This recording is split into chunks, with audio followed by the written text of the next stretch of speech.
Let's get something clear straight from the get-go. Yokai Watch is not the same as Pokémon, and it's still great. Comparing this semi-new IP to Pokémon is like comparing it to any turn-based RPG where you acquire new party members. While they are similar in concept like a house cat is to a panther, they're also very different. Alright, so now that we have that out of the way, how is Yokai Watch based on just itself? Well, as always, let's begin with the story, and it's a bit all over the place. I mean, there's not really an overarching narrative that gives you a main objective, like in Xenoblade Chronicles. Rather, each chapter has you fixing a miscellaneous problem that a rogue yokai is causing, with the chapter ending on an exhilarating boss fight. See, what's really charming about the game's premise is that certain yokai cause certain problems, like being lazy, eating too much, and so on. In one instance, your parents will be in a domestic dispute caused by this sludge-shaped yokai that influences people, specifically couples, to bicker. All this really makes you wonder if yokai actually cause the same things in the real world, and if you think about it really hard, that's a pretty dark concept. Not to mention, all these yokai are ghosts, and in certain missions, like the one with Jibanyan, you actually get to listen to and watch how this cat died, and his remorse over not seeing his owner because he's dead.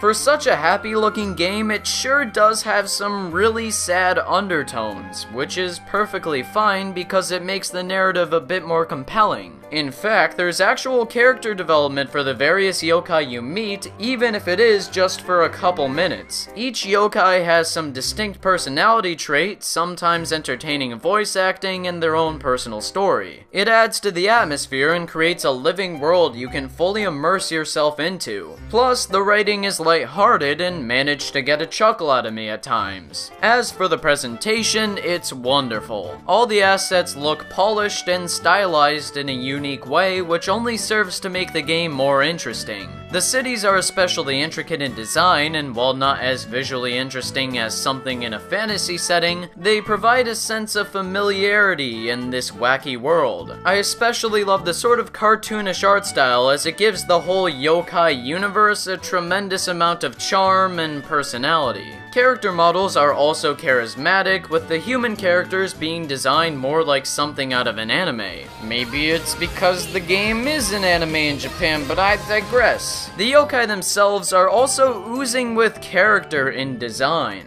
All the ghosts are distinct from one another and goofy looking. No, not that goofy. That goofy. The soundtrack is equally as unique. It combines some of the spookier instruments used in ghost comedies with quality synths and percussion. This music almost flawlessly conveys the lighthearted tone of Yokai Watch as well, which only makes the game more enjoyable. See, I think this is one of the major reasons I love Yokai Watch as much as I do. The game doesn't take itself seriously in its plot, despite being about dead things, and the presentation gives off this sense of carefreeness. You're free to dive into the world and become immersed in its goofiness. I'm sure some people would be quick to write this off as too kiddie, but I would strongly encourage anyone in that mindset to check out the gameplay before you ignore it. If you couldn't tell, I'm also a huge fan of how Yokai Watch plays. See, Yokai Watch is broken up into two styles of gameplay: world exploration and combat. The world exploration entails all the questing, talking to NPCs, and finding yokai.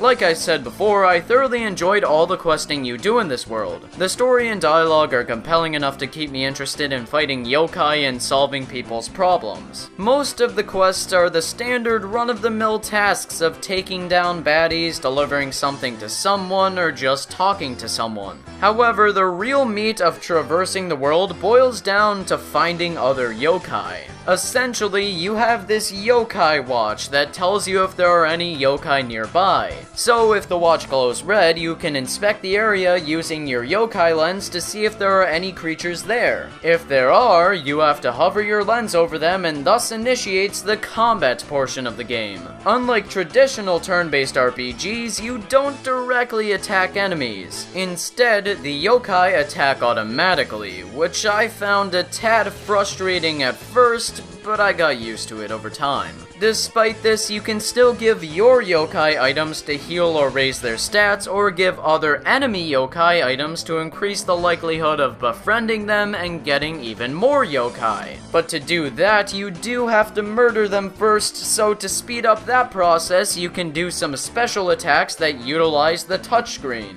Speaking of the touchscreen, it adds another layer of depth to the combat in the way that you can rotate party members on a dime to preserve HP, use more special attacks consecutively, and for powering up your own yokai. So overall, Yokai Watch is one of the best new franchises on a Nintendo handheld. Next to Fantasy Life and Pokémon, this is a must-buy for the 3DS. It's a perfect blend of light humor and fun that I think really anybody can enjoy. Sure, the kiddie aesthetic may turn off the older demographic, but even for the elderly, I think you would find some degree of entertainment here. For 40 bucks, as far as I'm concerned, this is a steal. There's a lot of content for anyone to soak up, but if the gameplay I've shown here doesn't interest you, I'd suggest you play the free demo and see how you feel then. If you're somehow still on the fence, you can always wait for a price dropper sale. However, if you disagree or agree with me, let me know in the comment section below. Thank you so much for watching and take care. Have a wonderful day and goodbye.